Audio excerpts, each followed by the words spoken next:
Bonjour à tous, bienvenue à cette séance d'information technique qui se tient dans le cadre de la consultation publique sur la gestion des matières dangereuses résiduelles dans le Grand Montréal. Je m'appelle Jennifer Guthrie, je suis conseillère en communication à la CMM. Je vais vous expliquer rapidement le déroulement de cette séance d'information. Tout d'abord, je tiens à mentionner que la séance est enregistrée. Ça va être disponible probablement à partir de demain sur le site de la consultation publique. La séance va débuter avec une présentation de Michel Allaire, qui est un expert en environnement qui coordonne la consultation publique pour la CMM. Il va vous expliquer un petit peu le déroulement de la consultation. Les experts de Stantec qui sont avec nous, Natacha Mercier-Aubin et Gilles de Raymond-Cahuzac, vont suivre pour présenter leur portrait de la situation de la gestion des matières dangereuses résiduelles et une analyse des impacts de ces activités sur l'environnement. À la suite de ces présentations, une période de questions va être ouverte. On a des gens présents dans la salle aujourd'hui. On a aussi des gens qui sont en ligne. Donc, pour la période de questions, on va commencer avec les gens qui sont dans la salle. On va vous inviter à vous présenter au micro pour poser votre question. Par la suite, on va aller aux gens qui sont à distance et qui souhaitent poser une question à l'oral. Ces personnes devront lever la main dans Teams le moment venu. J'appellerai le nom du participant qui devra activer son micro à ce moment pour poser sa question. On va terminer avec les questions qui auront été écrites dans le module de conversation sur Teams. Pour les membres des médias qui sont présents, des entrevues individuelles vont pouvoir être réalisées à la suite de la séance d'information. Je vous invite à venir me voir pour coordonner le tout. Sur ce, je laisse la parole à Michel Allaire qui va donc faire un survol de la consultation. Alors, bonjour à tous et à toutes, les gens dans la salle, les gens en ligne. Merci Jennifer. Comme elle m'a présenté, mon nom est Michel Allaire, je suis conseiller à la direction générale de la communauté. On m'a confié le mandat de coordonner la consultation publique sur la gestion des matières dangereuses résiduelles dans le Grand Montréal. Je suis accompagné des gens de Stantec. Vous allez voir tantôt, je vais vous expliquer brièvement les étapes du processus et vous allez voir le rôle qu'ils vont jouer. Il y a aussi de nombreux collègues là, dans la salle qui participent de près ou de loin au processus. Alors, l'invitation d'aujourd'hui consiste principalement à présenter le processus pour ceux qui auront des questions, mais surtout présenter le rapport que Stantec a produit sur faire une espèce de portrait de la situation de la gestion des matières dangereuses dans le Grand Montréal. Alors, qui est en ligne depuis hier soir, donc vous allez pouvoir le consulter dès maintenant. Alors, on va comme ça. Le mandat, précisément le mandat, il s'agit de proposer une stratégie et un plan d'action visant à réduire les impacts négatifs sur l'environnement et la santé de la gestion des matières dangereuses dans le Grand Montréal. Puis, pour ce faire, de tenir une consultation publique à l'échelle du territoire métropolitain afin d'optimiser et bonifier la proposition. Le mandat est octroyé en 2 étapes, mais disons que ça a commencé en avril dernier par le Conseil et ça s'est confirmé en octobre quand il y a eu la confirmation des mandats des commissions pour l'année. L'axe d'intervention, c'est-à-dire qu'est-ce que la communauté, pourquoi la communauté se penche sur ce sujet. En fait, il s'agit ça provient de la loi sur l'aménagement et l'urbanisme, la compétence de la communauté pour la prévention et la réduction des risques et des nuisances susceptibles d'affecter la santé et la sécurité des personnes et la sécurité des biens.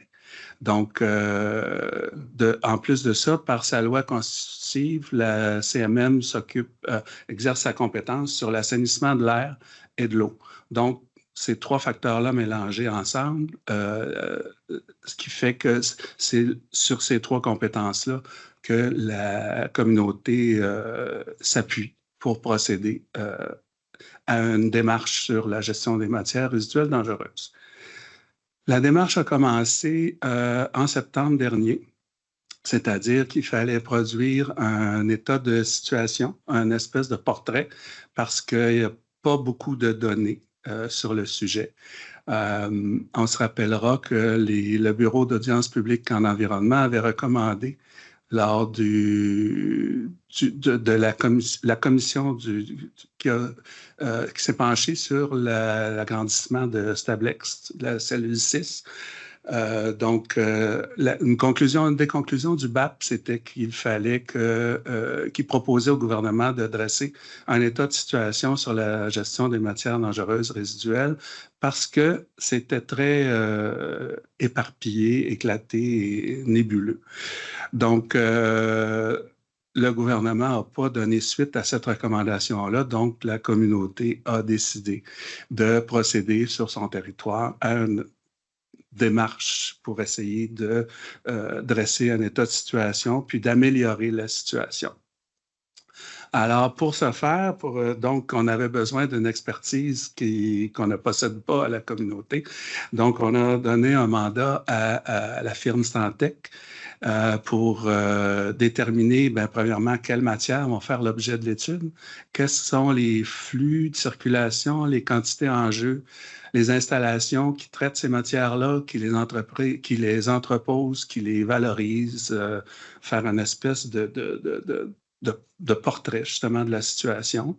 Ensuite, il fallait déterminer quels sont les enjeux de ces activités-là, les sources d'impact sur le milieu, sur les gens, par les installations actives, inactives là, dans le Grand Montréal, parce qu'il y a quand même des lieux qui sont plus exploités.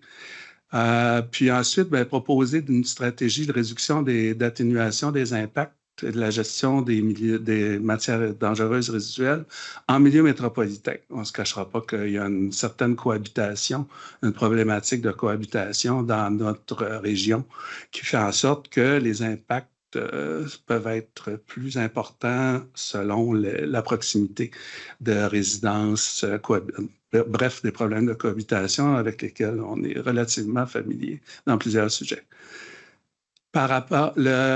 Ensuite de ça, il fallait préparer évidemment la consultation. Je fais grâce des détails, le plan de communication, dresser un calendrier, etc. La consultation va se passer dans tous les secteurs de la communauté. Donc, nous allons aller en Couronne Sud, à Longueuil. Il y aura des séances. On va voir le calendrier tantôt. Mais on va aller voir dans tous les secteurs pour être certain qu'on reçoit qu'on puisse bien comprendre là, les enjeux à la grandeur du territoire. Il y a une première étape, c'était de lancer je reviens un peu en arrière. Il y a une première étape, c'était outre l'organisation, la logistique, c'était dresser le portrait. Cette étape-là est complétée. C'est complété avec la mise en ligne du rapport de Stantec. Ensuite de ça, il y a eu un document de consultation qui a été publié par la communauté, une page web dédiée où vous allez retrouver toute l'information sur l'exercice en cours. Ensuite de ça c'est réglé. Maintenant, on est à l'étape de la mobilisation, la communication et plus tard, vers la fin du mois, de la réception des mémoires. Les mémoires vont être évidemment lues et synthétisées pour les membres de la commission. Et ensuite de ça, les gens qui auront manifesté le désir de présenter le mémoire à la commission il y aura une planification qui sera faite à ce moment-là pour assigner les gens à une ou l'autre des séances qui sont prévues. Alors, vous avez ici le calendrier. Tout ça est en ligne, hein, vous n'avez pas besoin de prendre de notes ou quoi que ce soit. Les séances se déroulent en fait entre le 6 et le 20 mai. Il y a actuellement 7 séances de prévues. Évidemment, les dates et le nombre de séances peut être ajusté au besoin, à la hausse ou à la baisse, selon la participation et le désir des gens de présenter leur mémoire. Même si je note en passant, même si des gens nous transmettent un mémoire et ne viennent pas le présenter à la commission, le contenu de ce mémoire-là sera pris en compte, qu'il soit présenté ou non directement et verbalement aux membres de la commission. Alors, comme je disais, il y a pour le moment 7 séances de prévues. Donc, on parcourt tous les secteurs de la communauté, Couronne Nord, Couronne Sud. Longueuil, CMM pour Montréal, évidemment, et Laval. Donc, c'est ce qui est. Ensuite de ça, bien évidemment, à la suite des consultations, il y aura la rédaction d'un rapport final, mise en page, adoption, etc., et le cheminement au Conseil pour la dernière séance, finalement, avant l'été, qui se tiendra le 11 juin. Donc, vous venez de comprendre le pourquoi et la raison de l'échéancier qui est relativement serré. Alors, j'ai fait référence tantôt au site, à la page web. Sur la page, bien, il y aura entre autres le document de consultation. Bon, là, tout ce que j'ai dit aujourd'hui est déjà en ligne et disponible. Et je fais une parenthèse sur la refonte proposée par la réglementation, de la réglementation sur les matières dangereuses qui a été proposée par le gouvernement du Québec plus tôt au mois de mars, avec une courte période de consultation d'environ 2 semaines. On a repris dans le document de consultation la proposition du gouvernement et on souhaite aussi entendre les gens sur les modifications que le gouvernement souhaite apporter pour établir le positionnement de la communauté qui sera aussi également transmis au gouvernement du Québec avec évidemment le rapport final. Donc, vous êtes invités, bon, les chargés de projet, les gens qui sont impliqués dans Stéphanie en a mentionné quelques-uns tantôt. Alors, pour le processus, c'est le pourquoi de l'exercice. Je pense que moi, j'ai terminé. Alors, je passerai la parole à Natacha, qui est la chef de projet, bref, chef d'équipe en environnement chez Stantec, qui était la chargée de projet, en fait, pour l'établissement, la rédaction du rapport de l'état de situation. Merci. Donc, bonjour. Aujourd'hui, mon collègue et moi, on est ici pour pouvoir vous présenter les points saillants du rapport qu'on a écrit. Donc, notre ordre du jour, on va vous présenter les 3 étapes du rapport, soit l'étape 1, qui était le portrait de la situation, l'étape 2, pour les enjeux puis les impacts potentiels, puis l'étape 3, qui sont les pistes de solutions. Excusez-moi. L'étape 3, qui était les pistes de solutions qu'on a établies après ce qu'on a réalisé dans les 2 premières étapes. Excusez-moi avec mon micro. Donc, pour l'étape 1, je vais passer la parole à mon collègue Gilles. Oui, merci. Bonjour à toutes et à tous. Donc déjà, pour commencer, il faut savoir que l'étude a porté sur trois catégories de matières. Les premières, c'est les matières dangereuses dont on a déjà mentionné.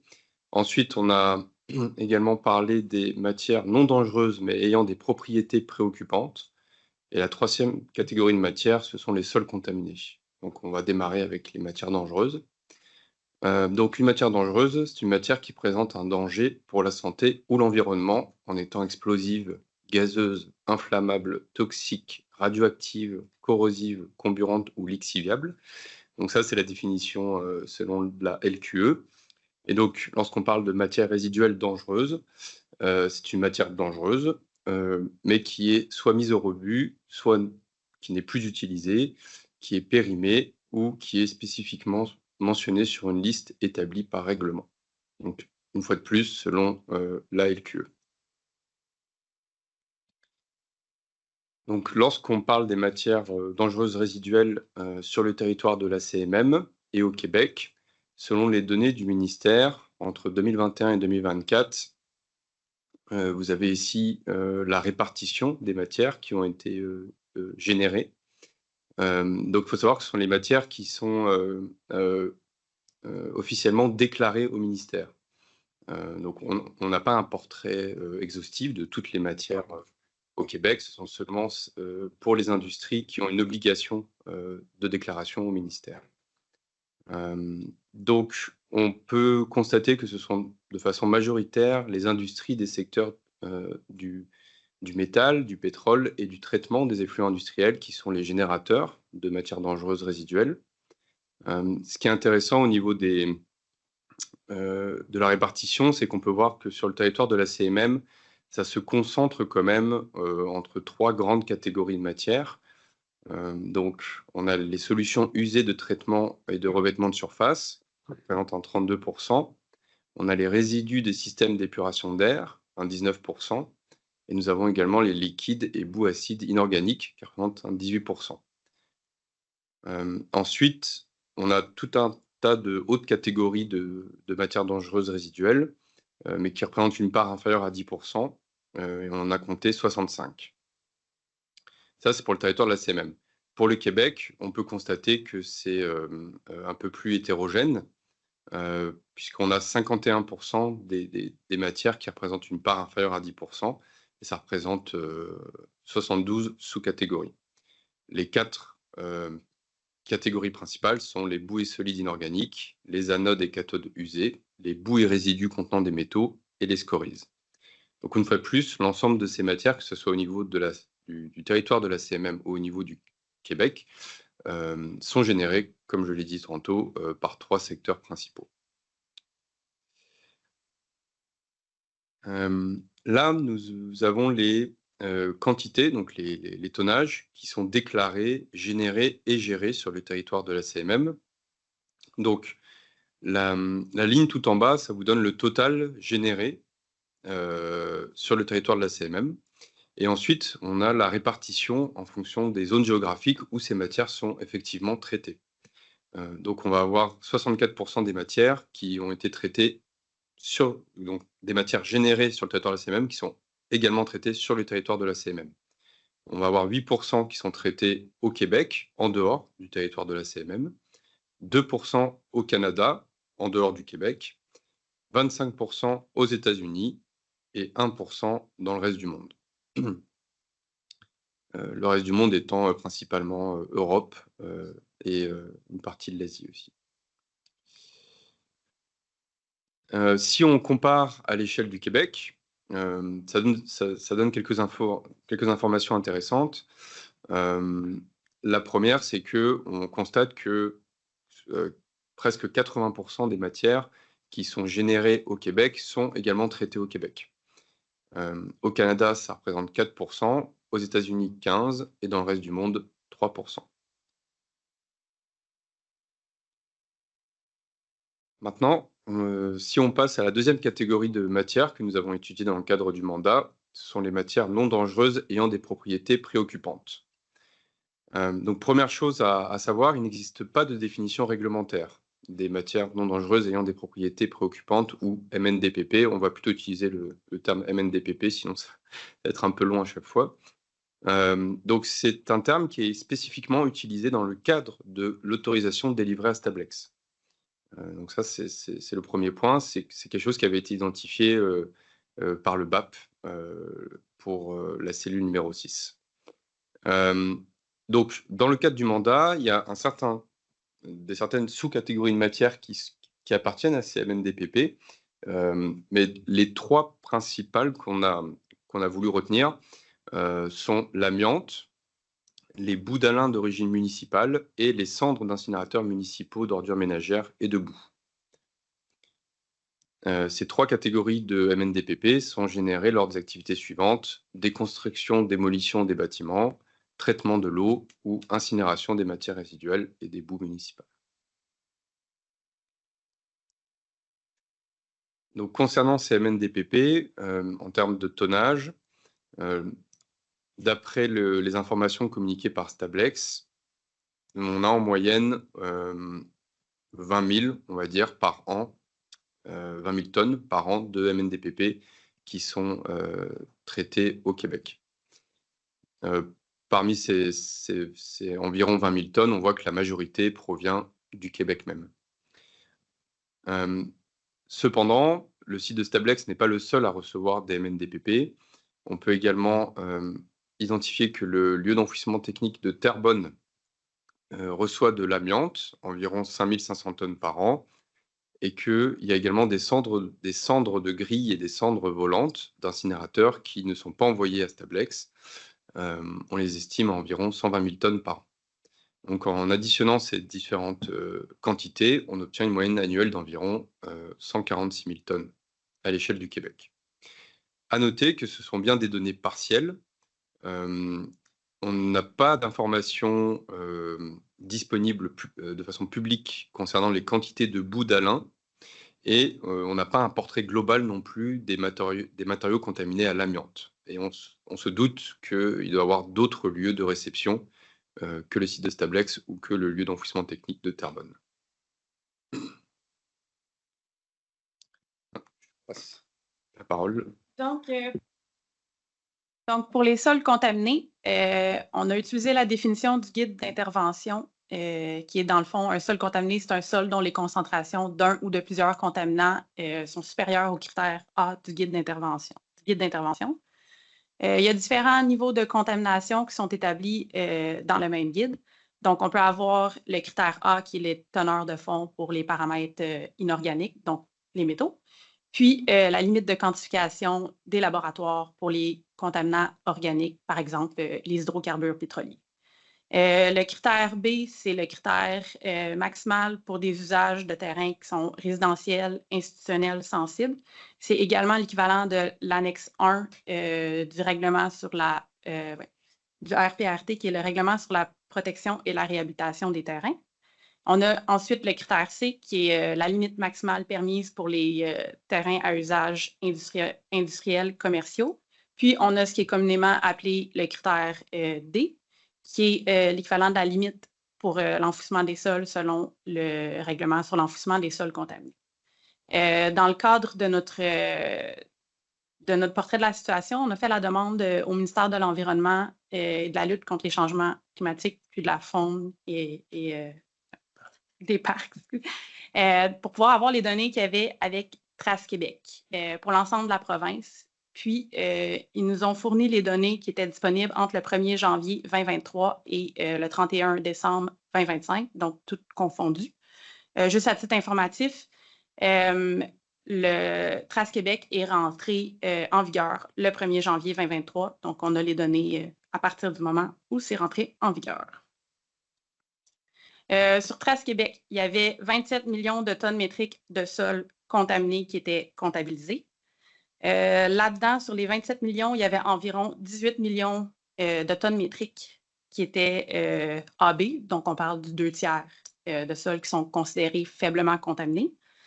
Ensuite, il y avait 6,4 millions de tonnes métriques qui sont BC, donc environ 23 1,9 million qui sont plages CD, donc 7 700 000 qui sont plus grands que le critère D, puis 415 000 tonnes métriques qui sont sans valeur réglementaire, soit à peu près 1,5 de ces 27 millions-là, on en a 67 qui sont valorisés.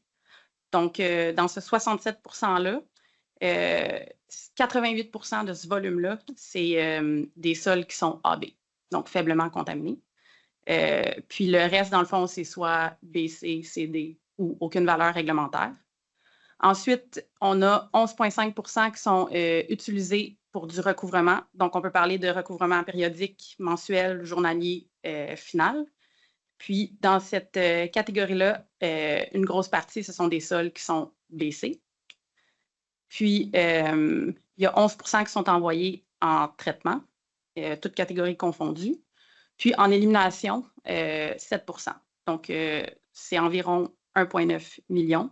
Là-dedans, on a 43 que c'est du BC, puis 46 CD, puis 4 pour le D+, puis 7 pour le AB. Donc, ça fournit un peu un portrait des 2 dernières années au niveau de la gestion des sols contaminés. Ensuite, on est passé à l'étape 2 avec toutes ces données-là, puis les recherches qu'on a faites. L'étape 2, ça a vraiment été une analyse qui a été qualitative, qui a été fondée sur la revue de littérature qui a été effectuée autant à l'étape 1, mais autant à l'étape 2. Donc, aller chercher les données qui étaient disponibles, admettons, sur le site du BAP, Puis, à partir de toutes ces données-là, avec le jugement puis l'expérience, on a établi les enjeux, puis ce qui pourrait être des impacts qui sont potentiels, parce que c'est vraiment important de le mentionner, c'est potentiel. La démarche ne pouvait pas tenir compte de toutes les conditions qui sont particulières au site d'implantation, par exemple le contexte environnemental, social, local, puis les récepteurs sensibles qui sont spécifiques à chacune des installations. L'objectif, c'était surtout de hiérarchiser les activités, puis les types d'installations selon le potentiel d'interaction qui était avec le milieu, dans le but justement de pouvoir faire la stratégie à l'étape 3.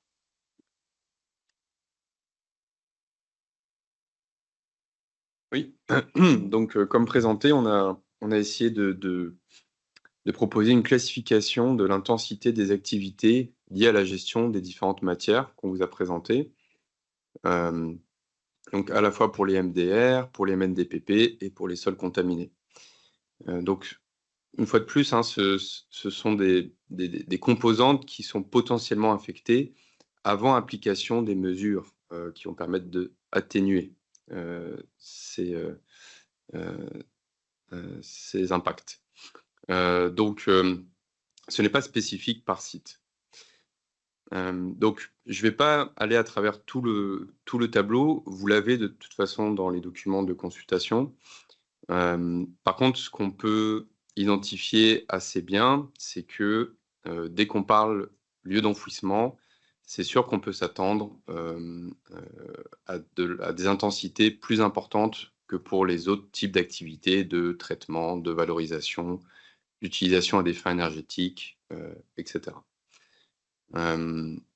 Et on peut également noter, juste pour les sites inactifs, c'est la dernière ligne du tableau que vous voyez, que la majorité des sites inactifs sur le territoire de la CMM sont des anciens dépotoirs ou des anciens lieux d'enfouissement. Donc c'est sûr que ça conserve un historique dans le temps concernant l'impact potentiel. Donc ça, c'est pour les composantes du milieu biophysique, et on a fait exactement le même exercice pour les composantes du milieu humain.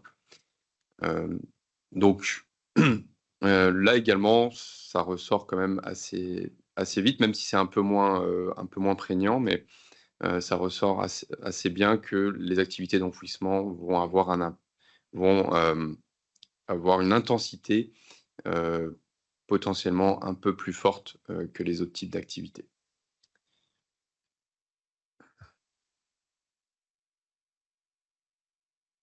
Donc, par la suite, on a établi les pistes de solutions. Par la suite, on a établi les pistes de solutions. Ça serait, dans le fond, on a fait des observations globales à partir des 2 premières étapes. Puis dans les observations qu'on a faites, c'est les capacités résiduelles d'enfouissement sont limitées. Puis si on continue dans la même veine, il va falloir continuer à agrandir les lieux d'enfouissement. Puis aussi, l'acceptabilité sociale pour l'enfouissement est généralement limitée. Donc ça, c'est les 2 grandes observations qu'on en tire. Par rapport à ces observations-là, on a 4 axes pour pouvoir détourner. Il y a 4 axes qu'on a établis pour pouvoir détourner les matières usées d'élimination. Donc, dans le fond, la réduction, qui est réduire la génération de ces matières-là. La réutilisation sur le site quand c'est possible, soit des MDR ou des sols contaminés. Après traitement, ça peut être aussi. Le recyclage, donc recycler les matières résiduelles dans d'autres installations. Puis la valorisation, donc valoriser énergétiquement les ressources qui sont difficilement réutilisables ou traitables. Donc, on a bâti une stratégie qui est en 8 orientations principales, soit le changement au niveau des autorisations ministérielles, des changements au niveau de la législation, mettre en place des mesures pour décourager l'enfouissement, favoriser la collaboration entre les différents sites de traitement, réévaluer la place de l'analyse de risque au niveau des sols contaminés, moderniser le suivi de la gestion des MDR et des MNDPP, augmenter le soutien administratif, technologique, financier pour les technologies qu'on possède déjà, puis développer des stratégies de transition durable pour pouvoir aller de l'enfouissement vers le traitement. Donc, les pistes de solutions un peu plus détaillées, puis on a mis dans le PowerPoint, vous pouvez voir aussi c'est qui les principaux acteurs pour ces pistes de solutions-là. Donc, la première, on parle de communication. Donc, ça peut être la communication en amont des projets pour pouvoir justement discuter de stratégies de valorisation ou de traitement pour pouvoir pallier puis limiter l'enfouissement. Ensuite, le changement au niveau des autorisations ministérielles. Donc, ce qu'on avait en tête, ce serait, par exemple, la possibilité d'avoir des unités de traitement mobiles pour pouvoir traiter soit les MDR ou les sols contaminés, puis avoir des autorisations mobiles qui sont propres à l'unité, puis pouvoir déplacer l'unité d'un site à l'autre, justement, pour pouvoir favoriser le traitement. Ensuite, favoriser le traitement in situ, donc trouver une façon de pouvoir diminuer les temps de traitement de ce type de dossier-là lors de soumission de plan de réhabilitation, particulièrement pour les sols contaminés. Avoir une définition claire, une définition réglementaire des MNDPP. En ayant ce type de définition-là, ça va nous aider justement à pouvoir les quantifier, à établir des méthodes de gestion, puis à fournir plus d'informations pour justement arriver à ces points-là. Ensuite, on a intégré l'obligation du suivi des MDR. Ça ici, avec la réforme réglementaire qui s'en vient, ça fait partie des points qui sont abordés. Puis ça peut être aussi, avec le système de suivi, on parle aussi de traçabilité. Puis se fier, dans le fond, des expériences qu'on a vécues avec Trace Québec lors de l'implantation de ce type de système-là. Ensuite, on propose un comité de surveillance des contaminants émergents. Donc, justement, avec la recherche, tout ça, on découvre des nouveaux contaminants. Donc, avoir un comité de surveillance, ça permettrait justement de fournir des recommandations à la législation pour pouvoir surveiller ces contaminants-là, leur traitement, leur gestion. Des mesures d'éco-fiscalité. Donc, soit pour pouvoir justement détourner l'enfouissement puis essayer de trouver des façons de favoriser le traitement. Ces mesures d'éco-fiscalité-là pourraient pouvoir aider à financer le soutien au développement de technologies ou à la mise en place de technologies qui sont déjà éprouvées. L'approche par l'analyse de risque. Dans le fond, revoir comment qu'on traite ça. En ce moment, les critères génériques ABC qu'on voit dans le guide sont limitants pour pouvoir réutiliser les sols au lieu de les disposer hors site. En ce moment, il y a plusieurs provinces au Canada qui l'utilisent. Juste pour vous donner une idée, il y a 70% des terrains au Québec qui sont contaminés par les hydrocarbures pétroliers, puis les hydrocarbures pétroliers ne peuvent pas être traités par analyse de risque. Puis dans le fond, ça permettrait justement la réutilisation de sols qui seraient faiblement contaminés ou de granulats en limitant les voies d'exposition. Ensuite, l'augmentation du soutien financier. Avec des investissements plus importants, justement, ça pourrait favoriser la mise en place de technologies éprouvées pour le traitement. Ensuite, l'utilisation à des fins énergétiques, permettre l'utilisation à des fins énergétiques de matières qui sont vraiment difficilement traitables ou recyclables. Ensuite, au niveau des entreprises, des associations industrielles, puis les milieux environnementaux et de la recherche,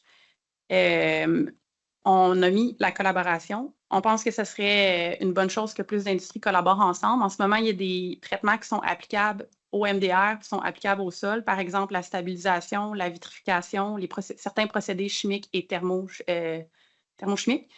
Puis, de collaborer ensemble, ça permettrait peut-être justement de développer les technologies encore plus, puis de pouvoir offrir plus d'options de traitement. Puis, aussi, il y a des régions qui sont un petit peu moins desservies pour le traitement de certaines matières. Donc, en ayant ces collaborations-là, il y aurait peut-être moyen de faire des centres multi-usages, justement, qui pourraient favoriser le traitement des matières. On recommande aussi la symbiose entre les différentes parties prenantes. Donc, par exemple, certaines industries vont utiliser des MDR, puis d'autres, dans le fond, ça peut être, ou ce qu'ils vont produire, ça peut être des intrants. Donc, en favorisant les symbioses, ça permettrait que qu'est-ce qui est, dans le fond, la production de MDR, de matières dangereuses ça pourrait être justement l'intrant pour une autre industrie. La revue des procédés, justement, revoyant les procédés, on pourrait inciter les générateurs puis les utilisateurs à collaborer. Puis on pourrait également descendre la consommation de matières dangereuses résiduelles. Puis, justement, peut-être trouver des options autres. Ensuite, pour les administrations municipales, des mesures de suivi. Par exemple, ça pourrait être le dépôt de plan de caractérisation quand il y a des demandes de permis ou qui nécessitent la gestion de sol, donc de l'excavation. Renforcer la collaboration entre les différents services, autant du niveau municipal que gouvernemental.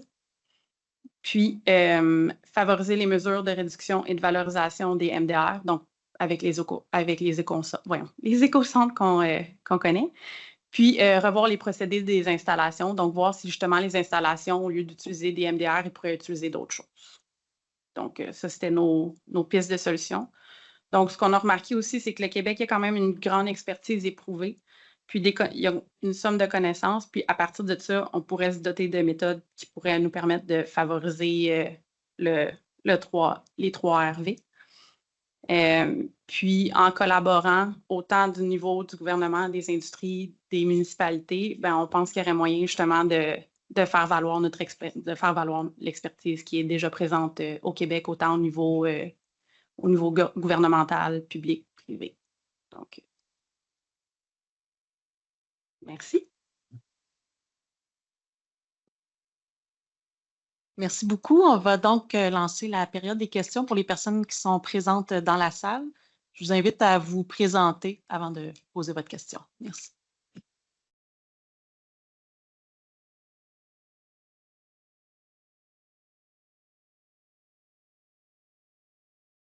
Bonjour, je m'appelle Charles Mallory, je suis membre du groupe STOP ici à Montréal depuis 1974 et j'ai participé à l'étude de BAP numéro 6, c'est-à-dire la première étude sur l'installation de Stablex à Blainville en 1981. Alors, le CMM nous a fourni une liste des installations traitant les MDR et je veux savoir si l'équipe de Stantec a eu accès à des données concernant le montant des MDR générés ou traités par les compagnies identifiées sur la liste.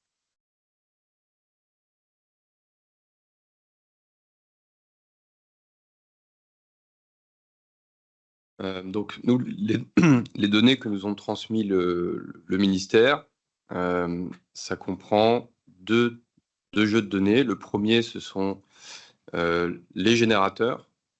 Donc, on a l'information sur les générateurs de MDR, qui ils sont, quel type de matière ils vont générer.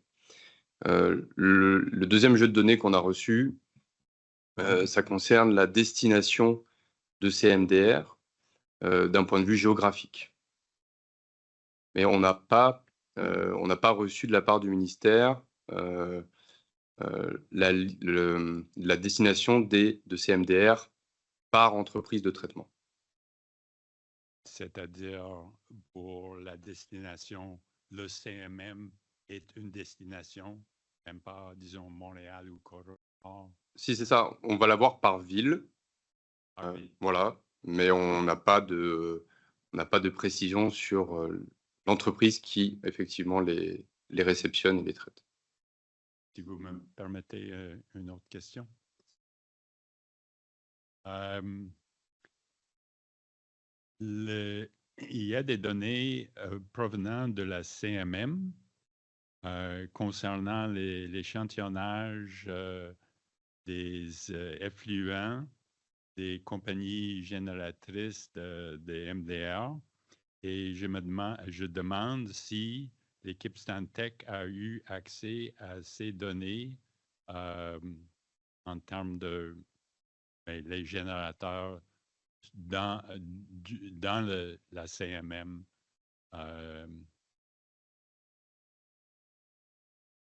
En fait, l'analyse de ce type de données-là, ce n'était pas partie du mandat, ça a vraiment été une analyse qualitative.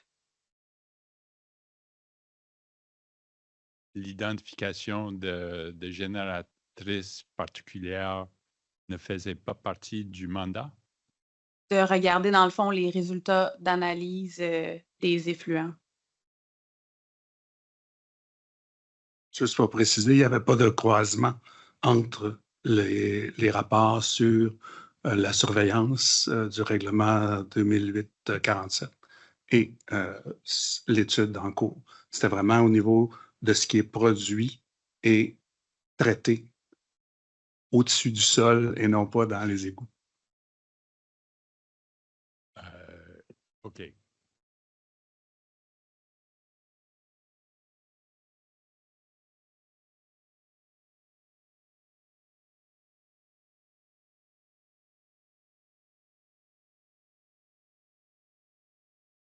Oui, Georges Hébert, un autre membre de STOP. J'ai pratiqué comme avocat pendant assez longtemps. Ce qui me chicote le plus, c'est le vocabulaire ici.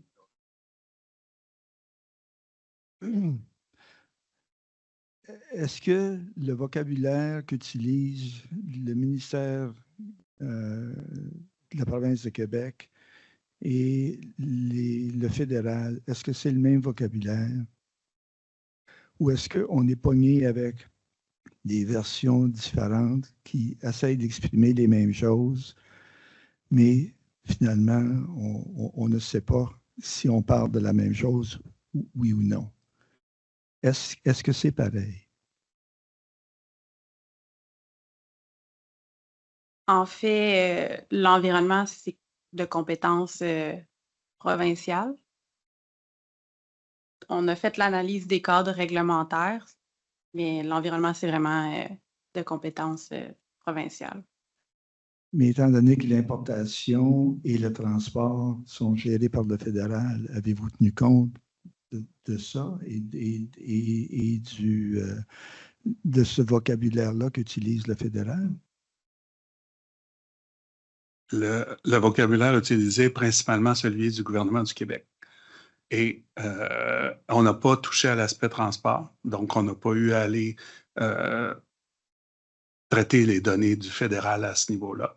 Donc, puis, il y a une note quand même, il y a quand même une section sur l'importation-exportation au niveau fédéral, mais évidemment, il y a une problématique de traduction et de cohérence, finalement. Exactement. Et qu'est-ce que vous avez fait pour régler cette incohérence?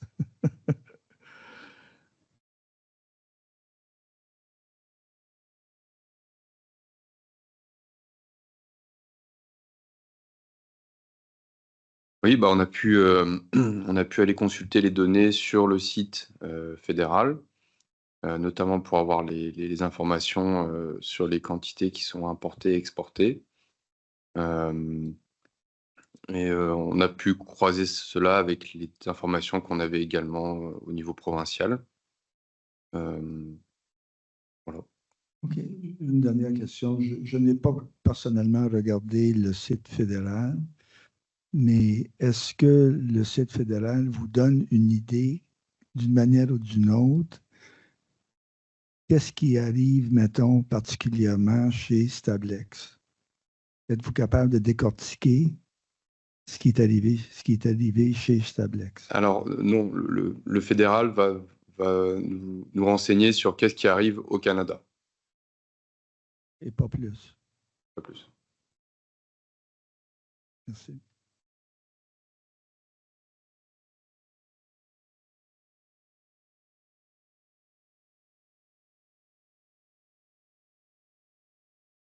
Bonjour, je m'appelle Bruce Walker avec le groupe Écolo Stop, bien représenté ce matin. Monsieur Hébert n'a pas mentionné qu'il est le président de Stop depuis une trentaine d'années, un poste de vie, je pense. Premièrement, je voudrais remercier la CMM d'avoir décidé de tenir cette séance d'information.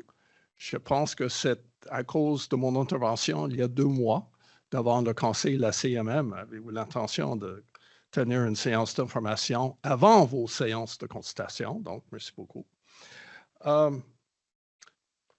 J'ai des questions et commentaires au sujet des matières non dangereuses, page 8 et page 8.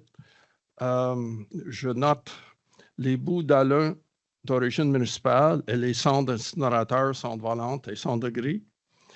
Mais je note en page 18, au lieu d'utiliser la phrase incinération, et dans votre présentation PowerPoint, vous n'avez pas utilisé cette phrase-là. Et en bas de la page 17, faciliter la valorisation énergétique plutôt que l'élimination. Selon nous, premièrement, évitez le spin, s'il vous plaît, madame et monsieur. Selon STOP, la valorisation énergétique, c'est le spin pur et simple. Si c'est l'incinération, appelez ça incinération. Si n'osez-le, vous utilisez le spin, c'est le choix. Mais pour les constants et les fonctionnaires, évitez le spin à toute partie. Je sais que dans le milieu populaire, c'est politically correct, mais j'ai beaucoup de problèmes avec ça. De bonnes nouvelles, un dossier que je connais très bien, dans les deux premières installations sur votre liste, que je connais très bien, la station d'épuration des eaux usées de Montréal et les 4 incinérateurs d'éboues. Donc, la Ville de Montréal utilise le mot incinération. Et en plus, le lieu d'enfouissement technique de sonde de boue, l'ancienne carrière de mix, vous pouvez ajouter à Montréal-Est et ça appartient à la station d'épuration. Je connais ce dossier assez bien parce que, pour 2 raisons. Premièrement, en 1995, il y a une trentaine d'années, j'ai participé aux audiences publiques de BAP au sujet d'utiliser une ancienne carrière pour un lieu d'enfouissement à l'époque sanitaire, mais on dirait que Québec a bien changé parce qu'on sait très bien que la LAS plusieurs ne sont pas tellement sanitaires, donc on a changé le S pour un T technique. Et c'est ma seule suggestion lors de la deuxième partie des audiences de BAP, c'est de créer un comité de suivi en permanence. Et donc, je suis membre de ce comité de suivi depuis 30 ans. Et plus récemment, je suis devenu le président de ce comité de suivi externe pour les émissions atmosphériques des incinérateurs d'éboues et le lieu d'enfouissement technique. Les données pour 2025 seraient divulguées lors d'une réunion que je suis en train d'organiser probablement après le 11 juin, plus tard au mois de juin à la station. Mais les données pour 2024 sont disponibles. Donc, ma question, si j'ai bien compris, vous avez fait une évaluation qualitative de ces sites et pas une évaluation quantitative. Donc, vous n'avez pas essayé de trouver la quantité de l'exivia et combien de nanogrammes par litre de métaux lourds, de choses comme ça, ou la même chose dans les émissions atmosphériques. Vous n'avez pas, c'était pas dans votre mandat, si j'ai bien compris? Non, effectivement, c'était pas dans le mandat. Ah bon, OK. Ma deuxième question au sujet d'Environnement Canada, avez-vous consulté l'inventaire national des rejets polluants, qui est une base de données publique, là, en tonnes par année, par source, en kilogrammes par année, rejet atmosphérique, rejet un milieu récepteur, un fleuve ou un lac, et aussi des transferts, parce que ce n'est pas un rejet, des MDR, une autre entreprise comme Stablex. Donc, avez-vous utilisé l'INRP depuis 3-4 ans ici au Québec? Ce sont des bases de données publiques. Et sinon, pourquoi pas? Surtout en ce qui concerne les transferts des MDR.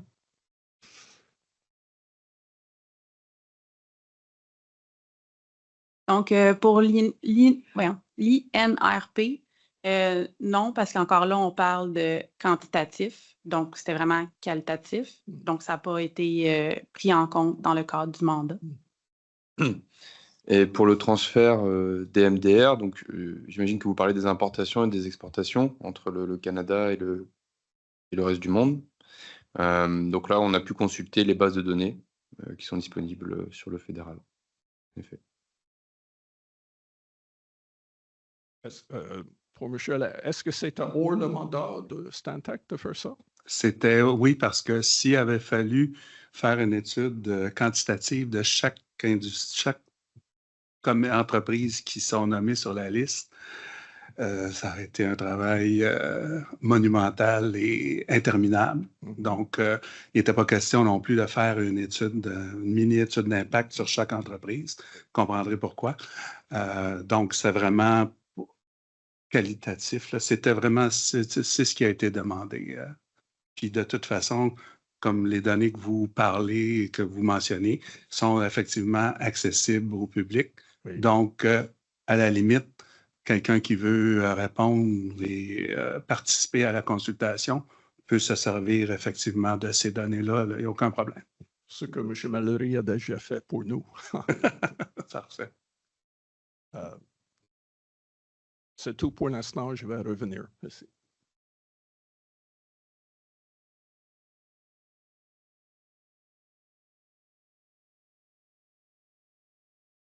Bonjour. C'est la deuxième fois que je viens ici pour le dossier des déchets dangereux et vous êtes toujours là. C'est bien. J'ai des questions plus d'ordre général, en fait, sur la démarche. La première question, c'est pourquoi vous avez décidé d'inclure les sols contaminés alors que ça ne fait pas partie vraiment de la réglementation des déchets des matières dangereuses? Et pourquoi justement pas avoir été un peu plus loin dans le dossier des matières dangereuses et de mettre de côté les sols contaminés? C'était vraiment pour avoir le portrait, les données, là, bon, puis ça n'a pas été mentionné, mais les données sont très éparpillées. Il y en a beaucoup, à beaucoup d'endroits. Et il fallait, à un moment donné, trouver une façon, tracer une limite sur, oui, ça, on veut en parler, on ne veut pas en parler. Les sols contaminés, parce qu'il y a beaucoup de... Il y a une préoccupation des élus sur les sols contaminés, on ne se le cachera pas. Entre autres, des gens de la Couronne Nord sont un peu frileux sur le sujet avec tout ce qui se passe dans l'actualité. Donc, c'est vraiment, on a voulu l'inclure. Les données qu'on a reçues, bon, Natacha en a parlé tantôt, de 13 Québec étaient très... encore une fois, éparpillés et tout ça. Donc, on a essayé de rassembler le plus possible, mais vous ne cacherez pas que ça a été un travail de moine de leur côté d'essayer de tracer un cadre puis essayer d'aller le plus précis possible à l'intérieur de ce cadre-là. OK. Est-ce que, bon, je comprends que l'analyse finalement a été faite, le mandat a été donné, puis là, on part dans une consultation publique. Côté des citoyens, on avait beaucoup d'inquiétudes au niveau de... Parce qu'on a vu de façon qualitative là, les enjeux, mais il n'y a pas eu de recensement de signalements qui ont été faits en matière de déversement environnemental, de santé publique ou de sécurité publique sur le territoire de la CMM. Là. Encore là, je vais vous répéter la même chose. C'est encore les données publiques n'ont pas été toutes reprises parce qu'elles sont publiques, justement. Donc, si quelqu'un veut voir quelles de ces entreprises-là ont eu des ordonnances, des amendes, etc., c'est disponible. C'est quoi vos attentes, en fait, par rapport à la participation des citoyens puis des organisations là, dans ces mémoires-là? En fait, comment est-ce que la CMM se projette là, d'ici le mois de juin, en fait, par rapport au gouvernement du Québec avec ça? OK. Vous allez voir dans le document de consultation qu'on a publié quelques semaines, à la fin, il y a comme une indication de ce qu'on voudrait entendre. Évidemment, ce n'est pas limitatif. Là. Les gens qui veulent parler d'autre chose ou ne pas parler de tout ce qui est noté, il n'y a pas de problème. Mais c'est comme une indication pour aussi rester dans nos compétences. On ne veut pas non plus aller prendre le champ de la santé publique ou sécurité publique ou quoi que ce soit. On veut rester dans nos compétences d'aménagement, voisinage, cohabitation, eau et air, nos règlements. Donc, on veut... c'est des questions d'orientation, en fait, ce qu'on veut entendre. Puis, on a une catégorie, évidemment, pour le public, une catégorie pour les entreprises, les associations, le milieu éducatif, etc. Deux petites questions plus techniques par rapport au omnibus réglementaire qui a eu lieu. Est-ce que vous êtes confiant que, parce qu'ils ont aboli le registre des matières dangereuses pour éventuellement aller vers un programme de trace aussi, un peu comme les sols contaminés, pour vous, bonne nouvelle, mauvaise nouvelle? Avez-vous l'impression qu'il va y avoir plus de transparence sur le mouvement des matières dangereuses au Québec grâce à ce système-là? Ou on risque de reproduire les mêmes erreurs qu'avec les sols Je vais contaminés? vous répondre le lendemain du 11 juin.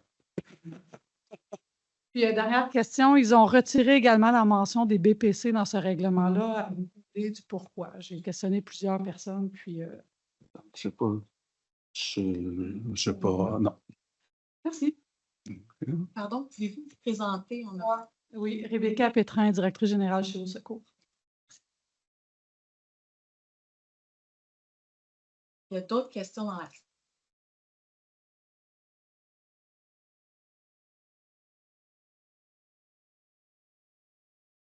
Permettez une autre question. J'ai eu 2 minutes à réfléchir sur la dernière réponse.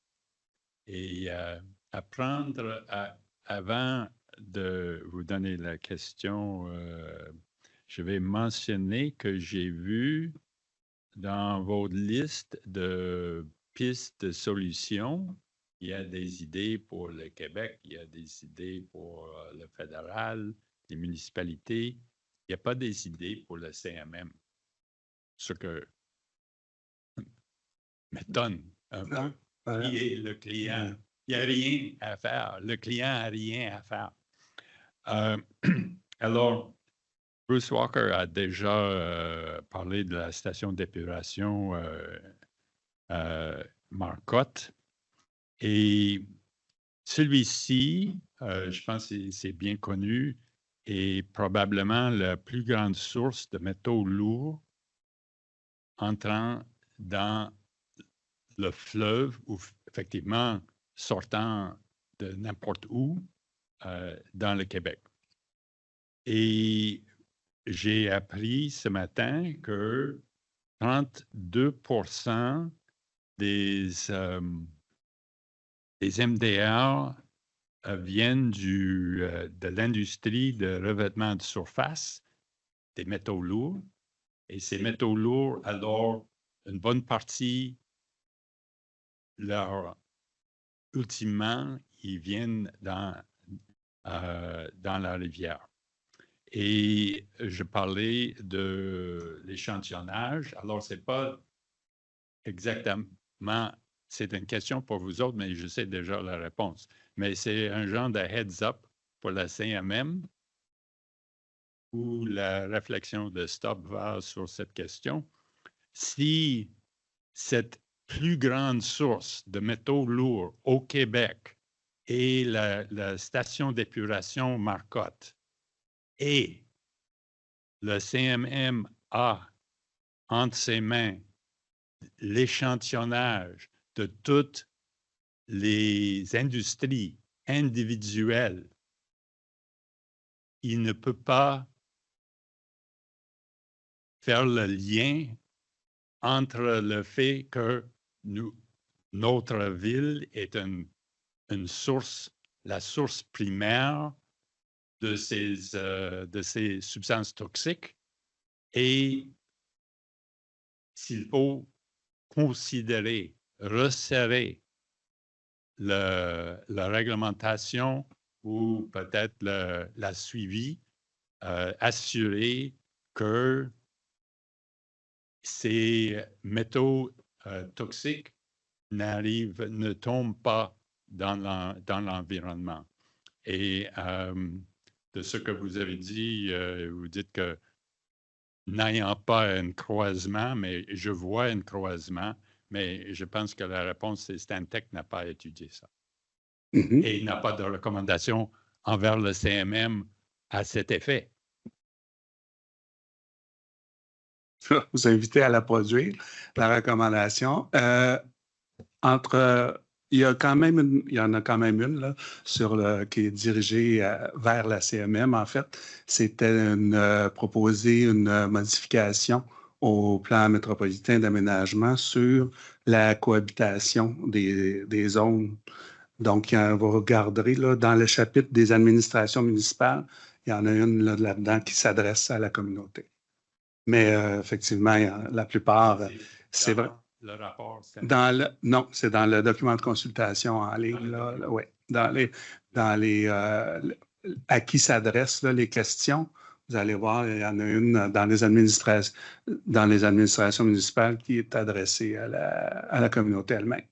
Mais je vous invite, si vous avez d'autres exemples, comme l'exemple que vous venez de donner, vous êtes bienvenus de la mentionner.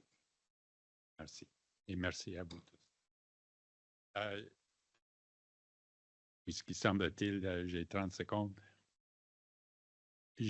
Vous avez raconté l'histoire de cet exercice et Stop est bien conscient qu'il y a d'autres instances qui n'ont rien fait sur ce dossier. Et même si nous avons des critiques envers le processus ici, etc., nous sommes très heureux que la CMM a effectivement lancé quelque chose, permettre un débat public au sujet. Je vous remercie. Un, et deux, il ne faudra pas vous gêner pour, quand vous présenterez votre mémoire, de le mentionner aux élus qui seront devant vous, les membres de la Commission de l'environnement et de la transition écologique.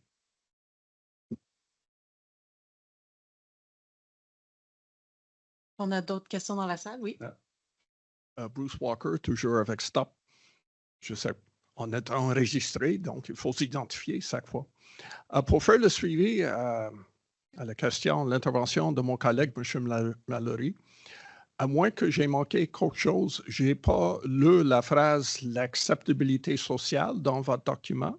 Est-ce que c'est correct que cette phrase-là n'a pas paru? Est-ce que je l'ai manqué quelque part? Oui, dans le fond, l'acceptabilité sociale est mentionnée dans notre rapport. Excusez-moi, là. Donc, mais ce que je n'ai pas vu, c'est le syndrome Port-Danaco, que je n'aime pas ce syndrome, personnellement, professionnellement, mais le syndrome Port-Danaco devient pas dans ma ville, pas dans ma province, pas dans mon pays, là. Donc, le volet sociopolitique qui est important pour les membres de votre commission et tous les élus des CMM et les municipalités membres, là, c'est ça. Donc, c'est mentionné jusqu'une fois ou est-ce que c'était considéré comme un volet important? C'est mentionné à plus d'une reprise, par exemple dans l'étape 1 où on nous demande de faire la revue de littérature des différentes technologies pour les 3 matières. Il y a un volet justement qui est acceptabilité sociale. Merci.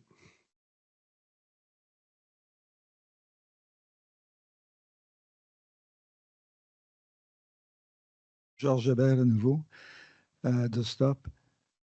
Est-ce qu'au niveau technique, l'un ou l'autre de vous a des connaissances techniques? Je vous fais part de ma crainte viscérale quand je vois quelque chose comme Stablex qui est à quelques milles de la rivière des Mille-Îles. La crainte est pour littéralement tout le bassin versant du Saint-Laurent après ça. Avez-vous considéré la possibilité de l'enfouissement, mais de l'enfouissement très profondément pour pas que ce soit dans un bassin versant? Est-ce que ça se fait? Sinon, pourquoi pas? Si oui. Techniquement, c'était pas dans les. On n'a pas demandé à Stantec plutôt de faire il n'y a pas de. L'exercice ne porte pas sur Stablex. Je veux juste être clair. L'exercice porte plus largement sur la gestion des matières dans le Grand Montréal. Évidemment, Stablex est un joueur important qu'on ne peut pas passer à côté. Stablex est sur notre territoire, dans une de nos municipalités et avec les impacts qu'on est conscient, mais il y a pas on n'a pas non plus essayé de trouver une alternative, une autre. C'était pas du tout dans l'exercice là, qui est en cours. Madame m'a mentionné tout à l'heure qu'il cherchait des alternatives à l'enfouissement. Oui. Alors peut-être un enfouissement alternatif. Ben oui, effectivement, mais je veux dire, c'était pas là, dans le mandat spécifique de trouver une alternative à Stablex, pas du tout. Okay. Merci. On va passer aux questions en ligne. J'ai Hélène Reeves qui a la main levée. Madame Reeves, ça va être à vous.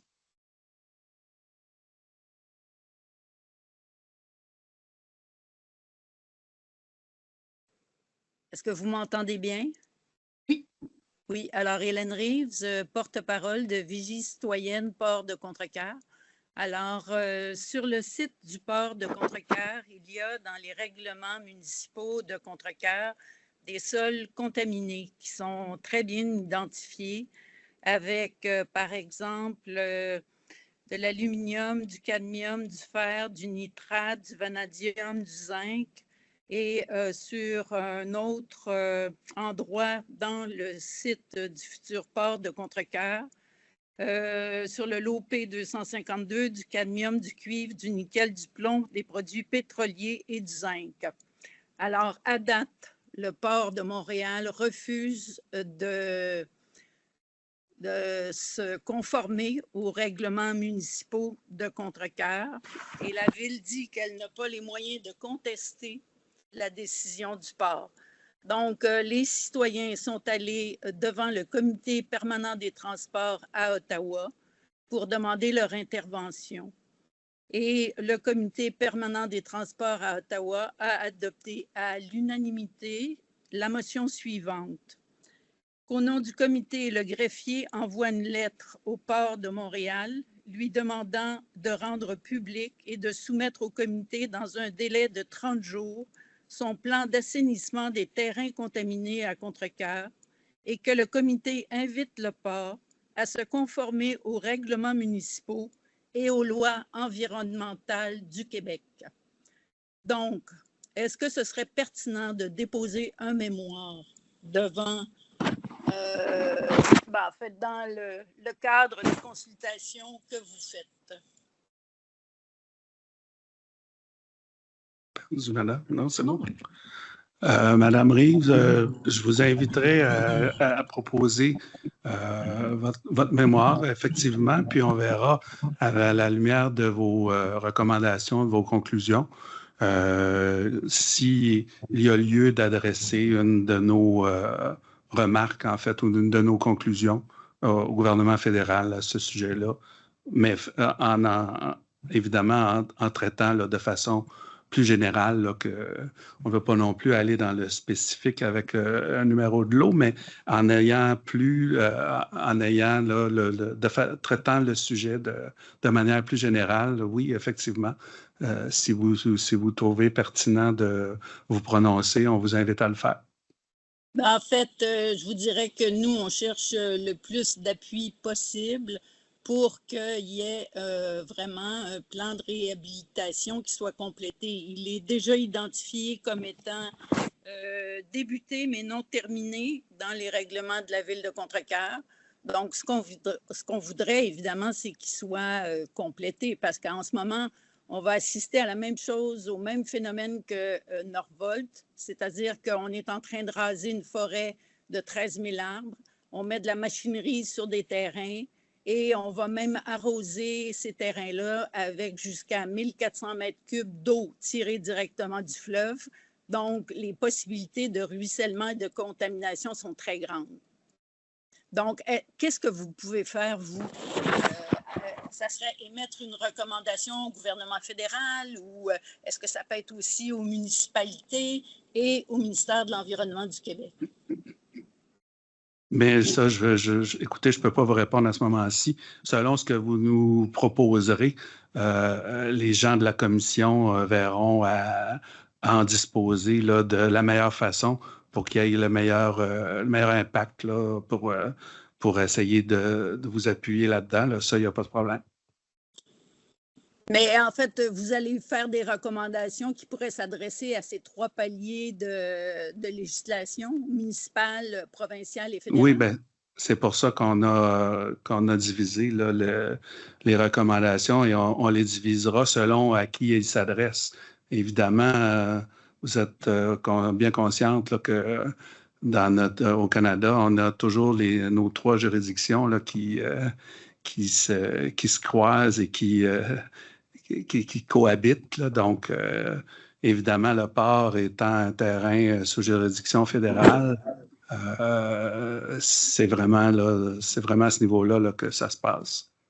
Bien, je vous dirais que là-dessus, pour votre information, ce qu'on est allé dire devant le Comité permanent des transports, c'est qu'en matière d'environnement, la Cour d'appel du Québec et la Cour suprême du Canada se sont prononcés et ont invité les différents gouvernements à faire un fédéralisme coopératif et donc à respecter chaque palier de gouvernement dans la mesure où ce qu'on veut, c'est surtout protéger l'environnement et protéger la santé des citoyens. Donc, c'est le but. Et dans la mesure où, par exemple, respecter des règlements municipaux de contrecœur n'empêche pas le port de construire son port, c'est assez simple à faire. On fait des demandes de permis et on va obtenir les permis qui sont requis. Mais ça doit être fait pour protéger l'environnement et les citoyens. Ça, c'est le point de vue de la Cour suprême qui a déjà été exprimé. Merci, Mme Reeves. Je ne vois pas d'autres questions en ligne. Je ne sais pas s'il y a des gens qui sont connectés qui ont des questions à poser. Sinon, ça va mettre un terme à cette séance d'information. Le PowerPoint qu'on a présenté ce matin va être mis en ligne aussi. Tout comme donc la vidéo de cette séance. Vous pouvez trouver tout ça sur le site de la consultation publique. Merci beaucoup pour votre participation.